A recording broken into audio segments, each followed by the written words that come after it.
It's the Adam Ragusea podcast, episode 11, and if you are like me, you go to a lot of hipster restaurants where dishes are described on the menus these days with abrupt, enigmatic lists of ingredients like langoustine, pork fat, burnt apple. That's the dish.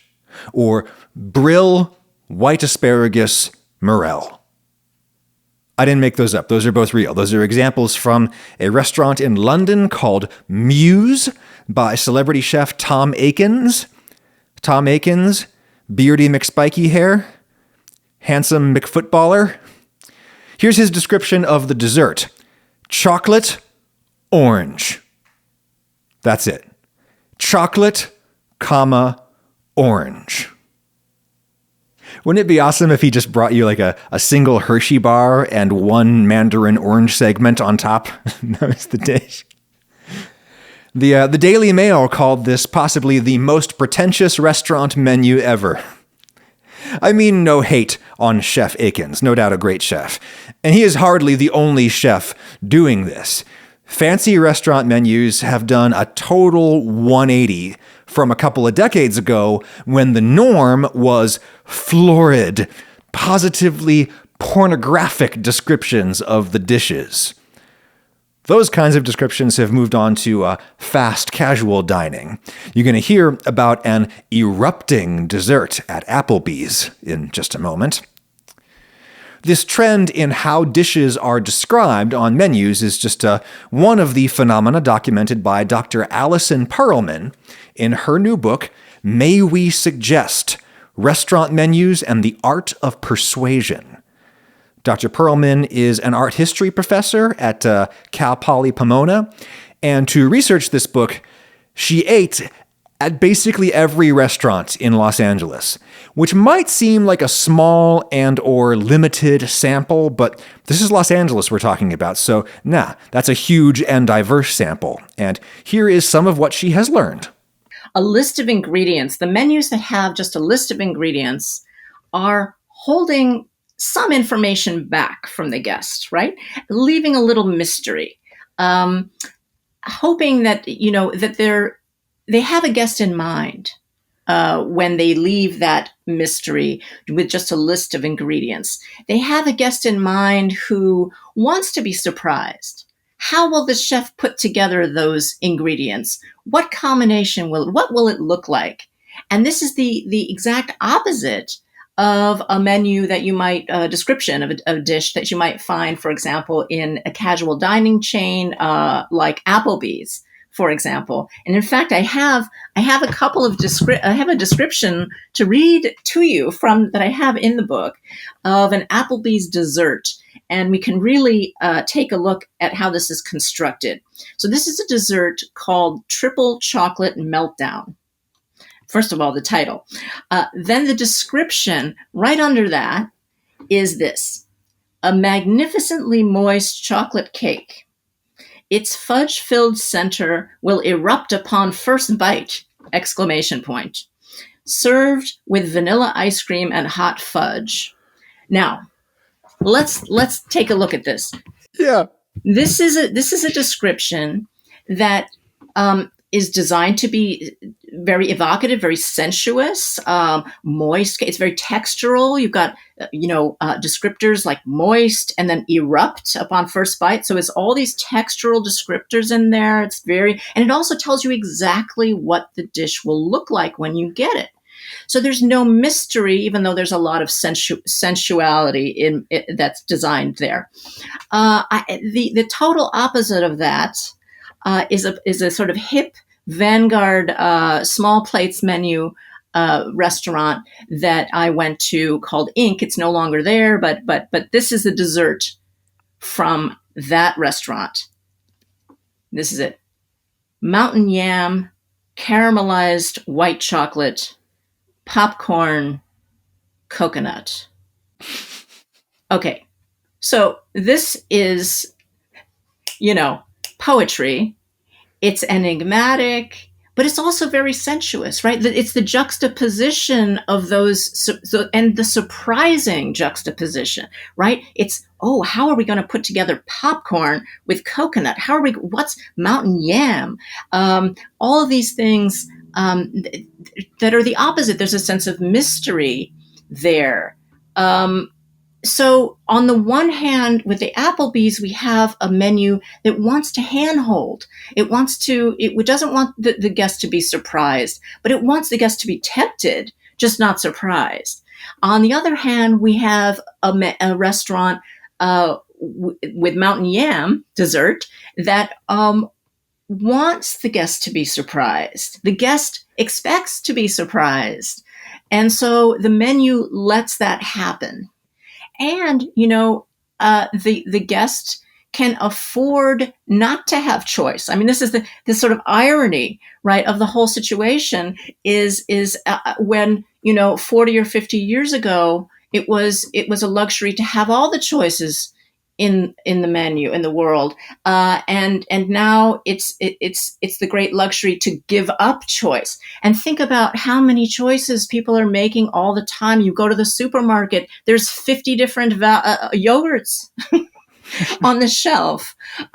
What a luxury to just hand over the responsibility for your meal to the expert, to the one who will undoubtedly please you and with their artistry. Speaking of money, a topic you implicitly raised just then, I hadn't even really thought of it until you mentioned it in your book, the difference between a menu that shows its prices in just flat dollars versus, 1995s. The menu differences in terms of how prices are written in a menu tell you a lot about the type of restaurant. There is, in the 21st century, there have been multiple studies of menus, but also the opinions of diners and restaurateurs, what they think of when, or what's associated with prices that end in, 99 cents or 95 cents versus just a round number. And consistently, the 0.95, 0.99 prices tend to be associated with less expensive restaurants that are quick service, perhaps like fast food type of restaurants, or just discounting in general. And that has a larger context to it. So restaurants are just, in that sense, part of a larger retail context in which, at least since the 1950s in the United States, you've had the association of 0.95, 0.99 prices with discounting. So that association is very strong. When I studied menus, did a field study of menus, I found the biggest difference was between restaurants that had sense of any kind in the price, or no sense at all. And of course, as you might expect, the restaurants with no sense tended to be a higher price point than those, without. But really, how restaurants write prices on menus, generally there's sort of two kind of stratagems for this. There's either a restaurateur wants their diners to notice the price and be convinced that the price is a good deal, or the restaurateur wants you to forget about price when you're looking at the menu. And those can involve very, very different tactics. Yeah, I suppose an example that comes to mind would be, I think it's Alinea in Chicago, Grant Achatz' place, and they moved toward a payment procedure that's completely different, where rather than paying by the dish, you buy a ticket as though it's a show. You pay up front. You pay maybe months in advance when you book your seat at the show, and then that's the last conversation you have about money the entire night. The tasting menu format in general is probably the least price forward, but it's not even just about seldom mentioning the price or removing the price from the experience, of the dining experience. When you go actually visit the restaurant, you've already paid, you've paid a ticket, it's separated from the actual experience. So that there's that, the separation. But it's also really, there's another thing going on with the tasting menu. And you can actually connect it to even fast food menus where bundling is involved. So basically a tasting menu is a bundle. Mm-hmm. It's saying you're paying $300 a head for 9 or 10 courses of something. And those 9 or 10 courses are unique.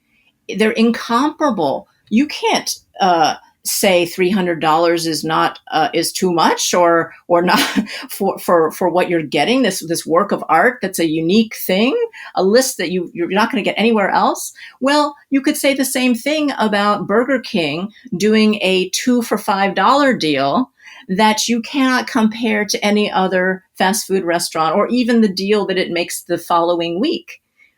Bundling is saying, look, this price for this combination of items that's going to be unique and hard to compare with other offers. So when you see a menu with a lot of options on it, what does that tell you about the place you're eating? So let's say the perfect famous example of this is the Cheesecake Factory. Okay, we have so many options, but you look at the menu closely and you see that it's not just about the size of the menu, it's also about the scope of the menu, right? It's not just the number of things, but it's the variety. And what that tells us about the Cheesecake Factory is that this is a menu, this is a restaurant that's trying to satisfy many tastes. And it may mean that restaurant is typically, for example, an impulse visit, not necessarily something that a lot of people plan long in advance to go to. And so let's say you're shopping in a mall where you often might see one, and you're with a group of people. Everybody wants something different. And this is a place that satisfies what restaurateurs sometimes call the veto vote. It's the one who wants fish when everyone else wants steak. But, also when you look at a menu with a lot of choices, consider, for example, the classic diner menu. It normally has a large menu. You expect it to have a large menu. Lenny's Diner, you go in and you look at this menu. There's pages and pages of options. Look a little closer. Usually with the diner menu, it's very large, but there are sort of familiar categories where there are a lot of options within them. Maybe there's a whole page of burgers. Maybe there's a huge list of pancakes. Maybe you've got another bunch of egg dishes somewhere, right, along the menu. And what you start to notice about that menu is its size is a little bit of an illusion, because that menu has a lot of ingredients that cross over. In other words, they're buying a lot of eggs.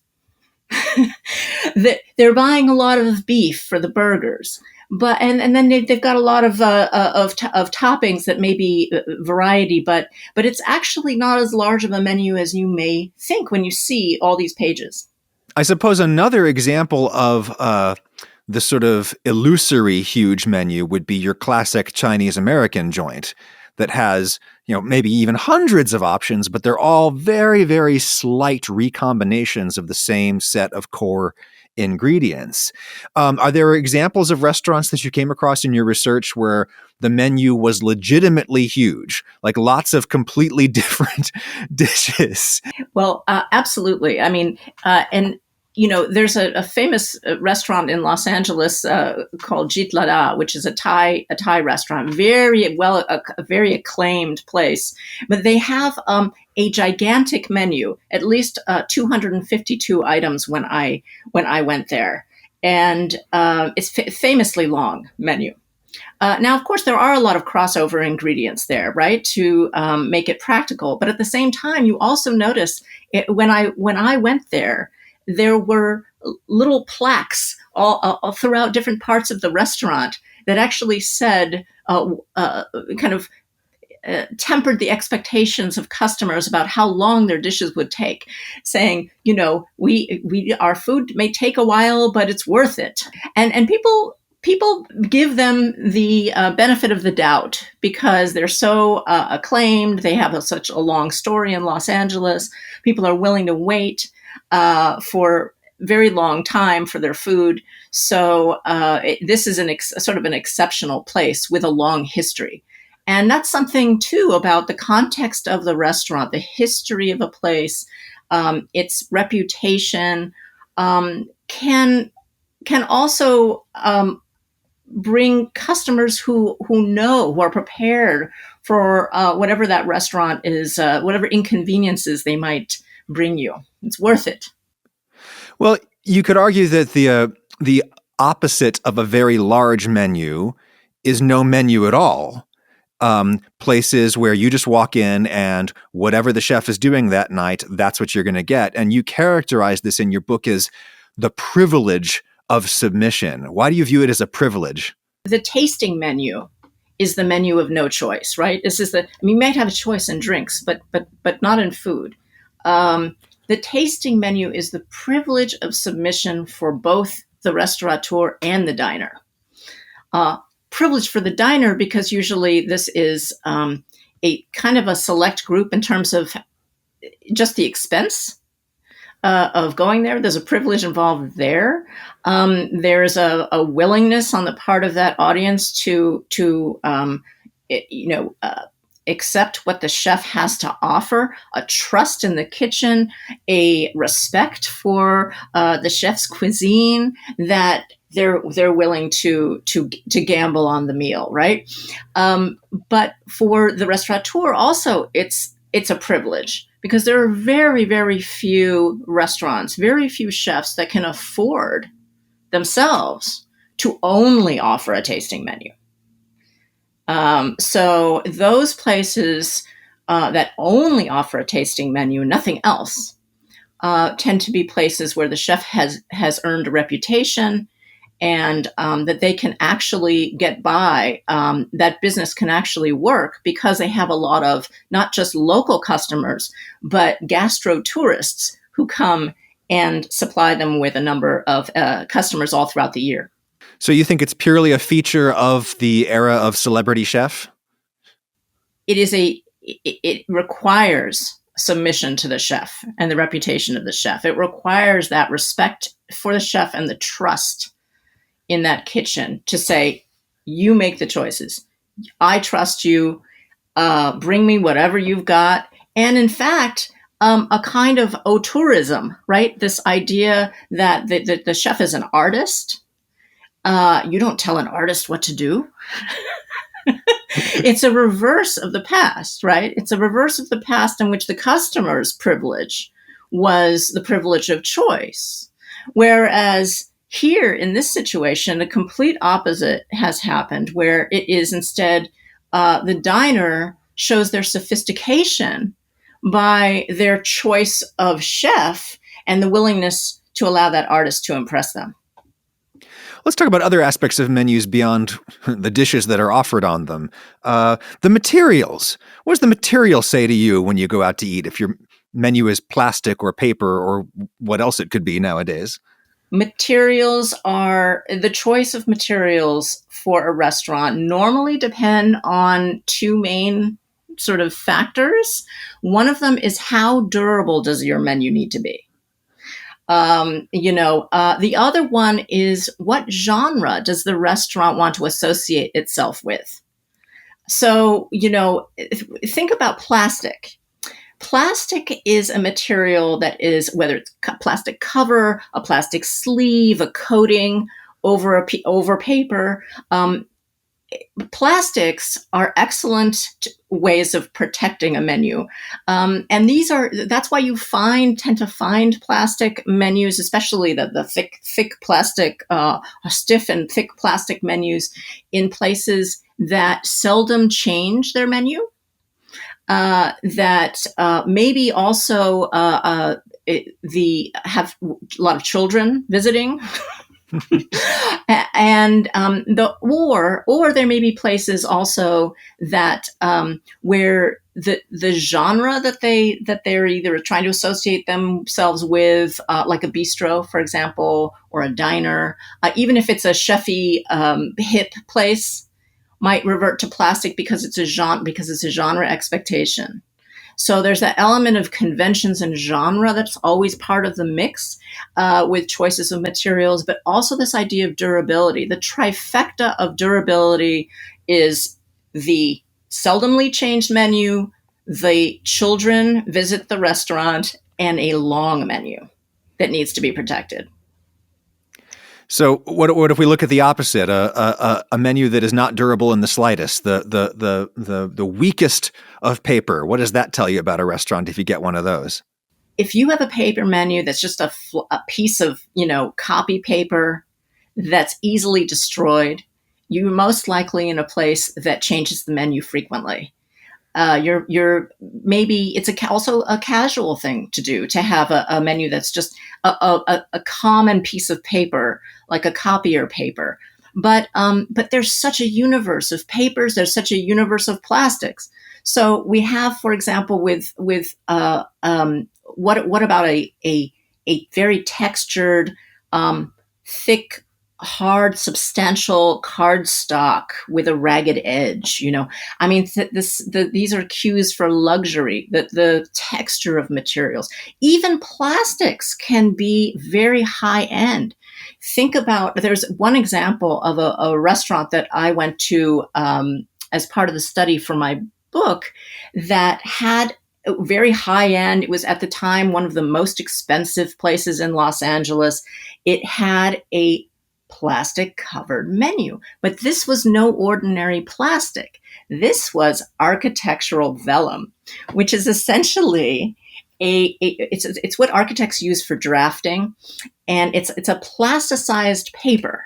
So it's a polymer kind of combination of polymer and paper, and it's translucent, and it has a real texture, a sort of tooth to it. So it's an unusual plastic, and it has that a textural quality that's very luxurious. So there's a luxury quality to that material. Plastics can be many faceted, as can paper. How about pictures versus no pictures? Pictures versus no pictures on a menu. Some of that is cultural and genre. Expect to find a lot of pictures on Asian menus in different varieties, no matter what the price point. It can be very, very high end. So we shouldn't necessarily simply associate pictures with common or even lower priced menus, even though there are many of those. One thing that you mentioned in your book is in some of the earliest recorded restaurants in Song Dynasty China, there was a practice of preparing dishes in advance purely to display to the diners, not for them to eat, but for them to look at so that they could know what they were going to order. And that, even that many centuries ago, people were finding ways to use restaurants and the manners around them to make each other feel small. And apparently people would sort of make fun of the noobs who would actually try to eat from the demonstration plates. Real examples of real food, displays of real food, as well as pictures on menus can give a lot of information, right? They tell the diner what to expect. And so they predominate in places that want to handhold the guest, right? They want to reassure them, don't be afraid, this is what you're getting. Of course, the challenge with a menu like that, when you do prepare the guest and say, this is what your meal will look like, don't be afraid.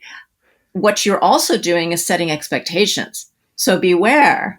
The restaurateur has to beware about what kinds of expectations they set when they give pictures of dishes, because then if they don't measure up, you have, of course, a disappointed guest. Where do you see the industry going based upon your research, where you basically ate at every place in Los Angeles multiple times? Where do you see trends pointing, either in the sort of a budget, an industry bracket, or in a high-end bracket? The trends today are mostly being affected by the pandemic. I mean, the things that are happening right now, there's so much that has changed in the restaurant business, and menus in particular. For example, we've seen a lot of menu simplification, and that's across the board. In big fast food chains, but also in maybe some gourmet hip type of places as well, single unit, multi-unit, all kinds of restaurants. I should say that simplification, though, doesn't always mean smaller menu. It means less complex, because what we've seen in the restaurant business lately, due to the pandemic, is shortages of supply and shortages in staffing. So when you think about what do you do with a smaller labor pool, and what do you do with the potentially supply problems, or in sort of unpredictability. So you simplify the menu. That means maybe fewer ingredients, more you can do with them. So sometimes you see that on menus as a shortening, and sometimes you see it actually as a diversification. There is, for example, one thing that I've seen emerge from the pandemic that I don't think it'll go away, is meal kits. There are like a lot of gourmet places. There's in fact, a new restaurant relatively new restaurant in Los Angeles called Socolo, by the famous chefs Susan Feniger and Mary Sue Milliken, very well-known chefs. It's their newer restaurant in Los Angeles, and they have on their menu right now a take-home taco meal kit. And this all came out of the pandemic, and it's not going to go away. People are now going to the restaurant physically, and that item is there still. So the idea of cocktails to go, as long as the law allows it, the idea of selling cocktails to go, that's a new thing. So I think restaurants are figuring out more things to sell in different ways, even if it's the same stock of ingredients. You have a favorite menu? Best one you saw in your research? You know, the most startling menu that I saw, and the one I sort of appreciated artistically the most, didn't necessarily think it was the best sales tool, but it was a 1965, one of the earliest menus of TGI Fridays. Really? There's a designer who used to do their very early menus. It wasn't 1965. It was 1976. Excuse me. 1976 menu of TGI Fridays, designed by an artist named Woody Purtle. And back in the 70s and early 80s, TGI Fridays had an extremely innovative menu design program. It was back when TGI Fridays was a very different restaurant. And this designer, Woody Purtle, designed a variety of menus between the late 70s and the early 80s. And this was a 1976 menu. It all looks like it's like a school notebook that has handwritten notes, like a student filled it in with handwriting. And it has gold stars in places the way a teacher might put a gold star on a piece of homework or something like this. It's got doodles and sketches, like somebody, cartoon sketches and doodles all over it. And there are a variety of them in this series. There are a few different versions, and they're just gorgeous, and they're funny. And they have incredible illustrations, and they're just brilliant and beautifully, beautifully rendered. And you would never guess that that was once a TGI Fridays menu. Love it. Dr. Allison Pearlman, your book is called May We Suggest? May I suggest that my viewers and listeners buy it? Thank you, Doc. Thank you. So, we have been talking a lot about menus on the YouTubes lately, and I did a couple of videos looking at another book. This book is Menu Design in America by the famous graphic art critic Stephen Heller and the famous food critic John Mariani. This is a delightful collection of historic menus from the United States going back to the 19th century. What I would like to do now, with your indulgence, is to do one more brain dump of random fun things I have observed reading through these old menus in this old book. So, in no particular order, menu brain dump number 1. Jelly omelets and other delights for children. 1925 El Cortez restaurant in San Diego, California. The Spanish name seems to be purely vestigial. This is a white menu and an early example of a children's menu in an upscale American dining establishment. Those did not get really popular until the post-World War II baby boom in the late 1940s. The largest generation in American history suddenly existed, and it would have been ridiculously bad business to not try to serve them. But back in the 20s, sit-down dining was almost exclusively a thing for the grown-ups. Most well-off people had domestic help at home because domestic labor was much cheaper back then for a number of reasons. And so mommy and daddy could leave the kids with the nanny, the governess, and they could go out to eat. This place, El Cortez in San Diego, was an exception. They had an extensive kids menu featuring, among other things, jelly omelet for 35 cents. And I believe that is exactly what it sounds like, an omelet filled with a thin layer of fruit jelly. This apparently used to be fairly popular among young and old alike, and if you Google it, you can see that some people still make jelly omelets. It's just a regular plain omelet folded over onto an oozing layer of hot strawberry jelly or the like. I should not knock it until I've tried it. So many porridges on this 1925 children's menu. Milk porridge, boiled rice with milk porridge. It's easy to forget that porridge used to be one of the most common ways that people ate grains of any kind. And boiling grains in milk instead of in water, that would have been the really deluxe way to do it. This is, of course, where we get the contemporary practice of eating processed breakfast cereals like Lucky Charms or whatever, submerged in milk.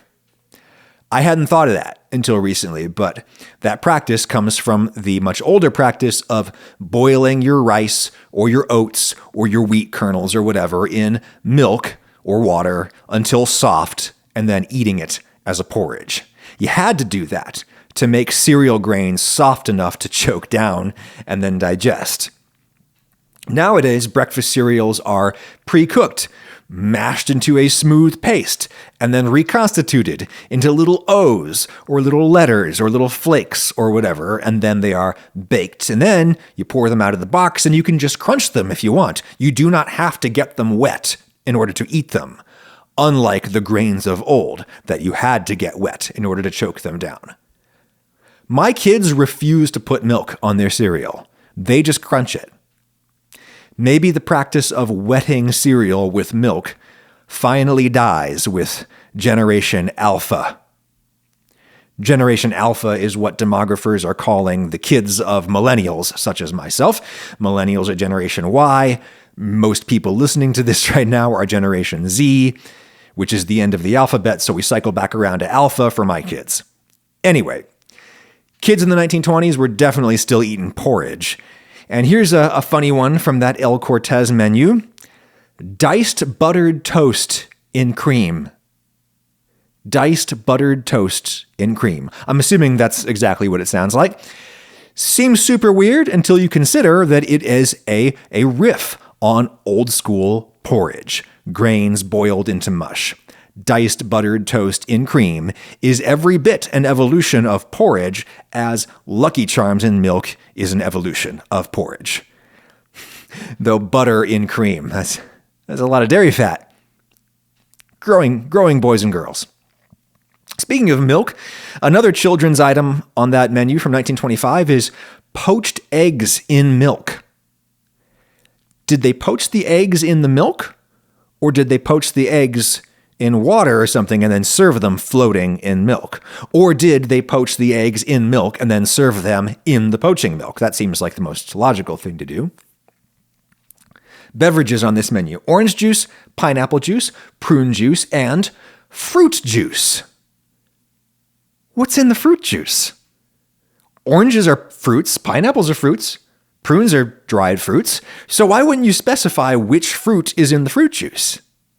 I'm going to guess that it's what we would call maybe fruit punch today, a mixture of lots of different fruit flavors. Though I believe back in the 1920s, punch still would have meant some kind of alcoholic drink, which you would not want on a kid's menu, especially not during Prohibition. But speaking of prunes, there's a dessert on this 1925 kids menu called prune whip. Prune whip. Prunes, of course, are dried plums. Prune dishes of all kind are very common on these 19th and early 20th century American menus. Stewed prunes were a very popular starter dish. One wonders how you could whip prunes. So I Googled it. Prune whip is basically a prune souffle. You rehydrate the prunes and then you puree them. Then you whip some egg whites with sugar up into a foam. You fold in the prune puree and bake. It looks like hot dog vomit. Did Adam just mean the hot vomit of a dog or the vomit of a hot dog? A hot dog that has been vomited. You'll never know. But probably tastes pretty good. The prune whip, not the hot dog vomit. Or the hot dog vomit. Old menu brain dump number 2. Every menu from the 19th and early 20th centuries has a section of hot main dishes and cold main dishes. Hot and cold. You don't see that very much anymore. Not many cold main dishes, unless it's a salad. The Roycroft Inn, Aurora, New York, 1921. Hot dishes for dinner include roast leg of veal with dressing, boiled star bacon with new cabbage, tenderloin tips with mushrooms. That would sell pretty well today. Japanese crab meat au gratin. All hot dishes. And then there's a separate section of cold main dishes, as per usual back then. Roast beef, commonly eaten cold today, but usually only as a filling for sandwiches, right? Cold boiled ham, same deal today. Cold salmon. I guess today we eat sushi and lox and such cold, but it's hard to imagine just eating a cold piece of plain cooked salmon.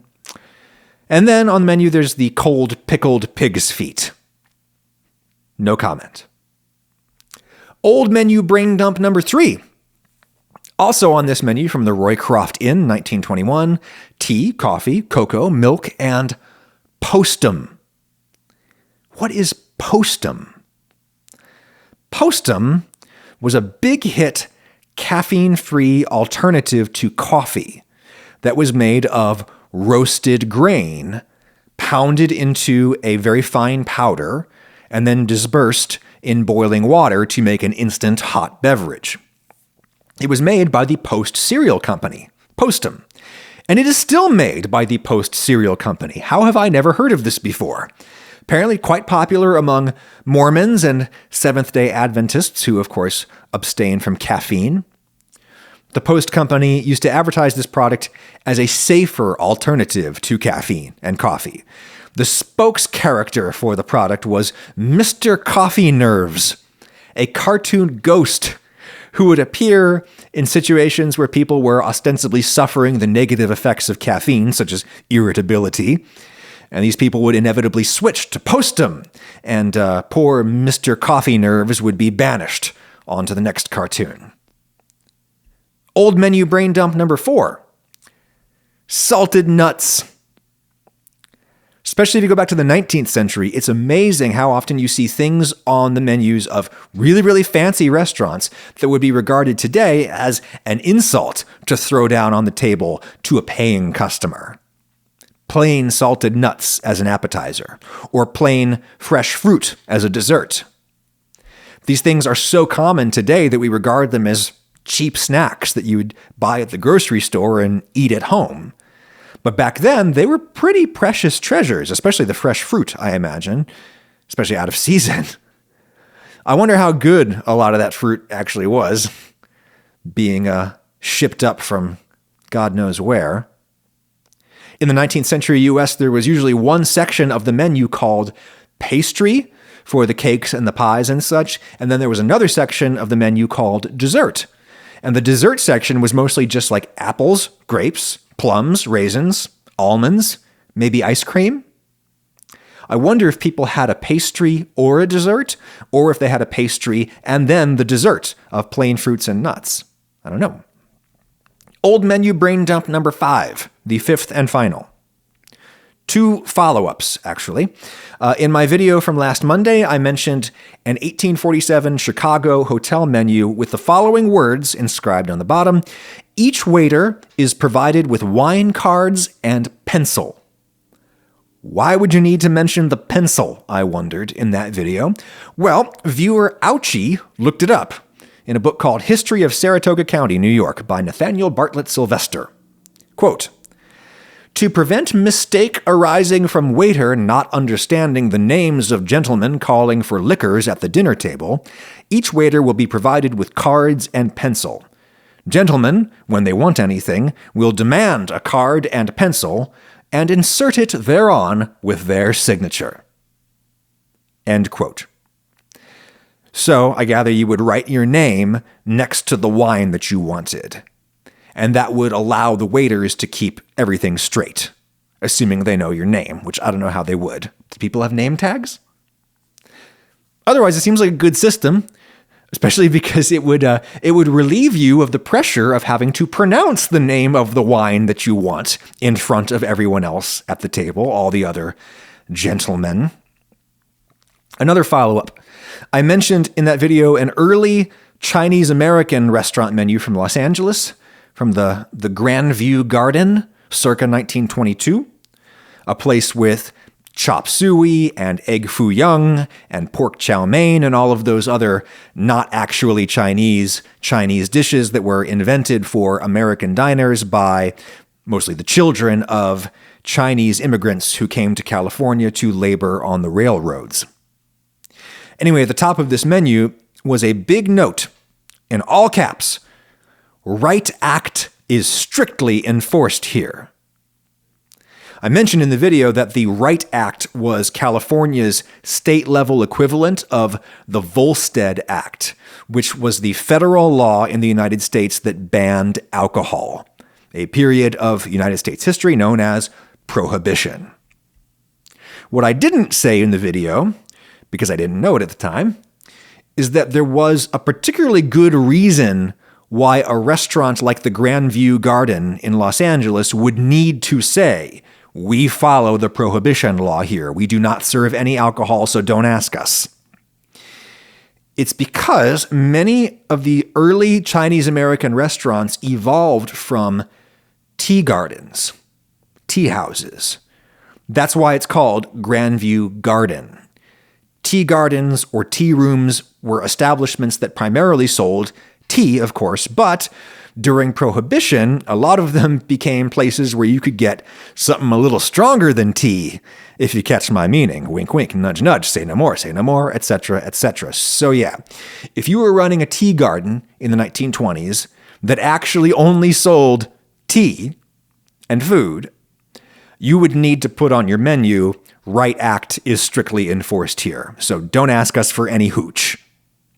Or maybe do ask us. Maybe the lady doth protest too much. Maybe the Right Act is strictly enforced here was code for the Right Act is absolutely not enforced here. Drink up, Los Angeles. Try the chow mein. Good times, 1920s Los Angeles. As long as you were white. That much needs to be said. Another thing that must be said is how I failed recently. We do a failure of the week here on the Adam Ragusea pod. I failed when I overcooked my egg yolks. I did a recipe that involved a baked egg. Love a baked egg. It's just so easy. You crack an egg, put it in the oven. You can see pretty clearly how much it has cooked.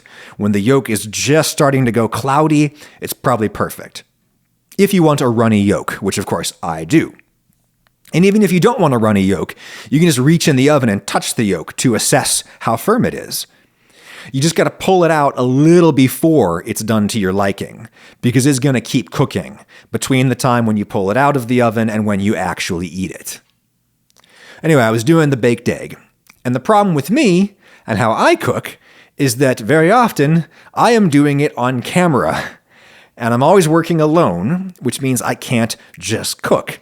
I have to pick up the camera, film a little, then cook, then film, then cook, then wash my hands, then film some more. And all of this slows me down, which doesn't matter when cooking a stew or something that cooks really slowly, but on things that cook really fast, like eggs, is a big problem.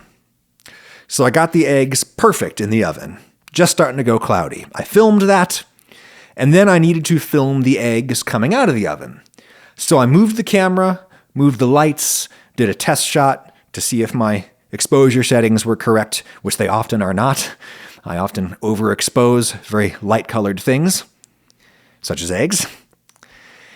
And by the time I did all of that, the eggs were perfect in the oven. And when the eggs are perfect in the oven, they're going to be overcooked by the time you actually eat them. You got to pull them out right before they are perfect. Anyway, I plunged my fork into what should have been a quivering yolk. It did not quiver. It was too firm. It did ooze a little bit when cut. A thick, viscous yellow ooze. Not a true runny egg. But my darling wife, Lauren, informs me that a baked egg yolk that oozes a thick, viscous ooze is known to the kids these days as a jammy egg. Egg yolk with a jam-like consistency. Jammy egg. Let's go with that. I made jammy eggs, everybody on the internet. Jammy eggs. It's not a bug, it's a feature. There are no mistakes, just happy accidents. A great man with a great poofy hair once said. And I think you're great for listening to episode 11 of the Adam Ragusea pod all the way through. We'll do Ask Adam again next week. Should I even do interviews on this show? Or should I just do audience Q&A? People seem to really like the Q&A. Is that just what this show should be? I don't know. You can submit your cues for Q&A to askadamquestions@gmail.com. askadamquestions@gmail.com. I will be far more likely to actually answer your question and put it in the show if you ask it in video form, or, failing that, audio form. Introduce yourself, ask your question succinctly, ask me about food, life, whatever. Ask me questions about you, not just questions about me.